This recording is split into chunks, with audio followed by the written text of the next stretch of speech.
अस्सलामुअलैकुम HVAC technician भाइयों। आज हम ये ग्रिल लगाने आए हैं।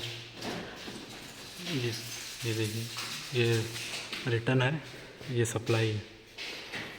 ये हमारा सप्लाई अभी लग रहा है, एक लग चुका है, एक लगेगा, दूसरा रिटर्न अभी बाकी है, जो अभी हम लगाएंगे थोड़ी देर में।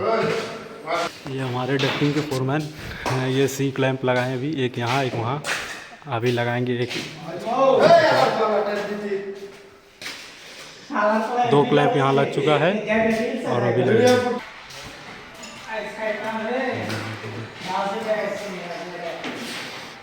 ये हमारा ग्रिल लग रहा है सप्लाई का। भाई लोग गाना सुनते हुए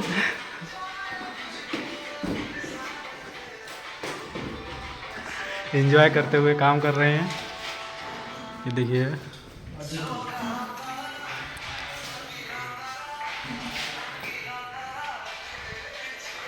इसमें पट्टी लगाकर स्लाइड कर दे देंगे, स्क्रू मार देंगे।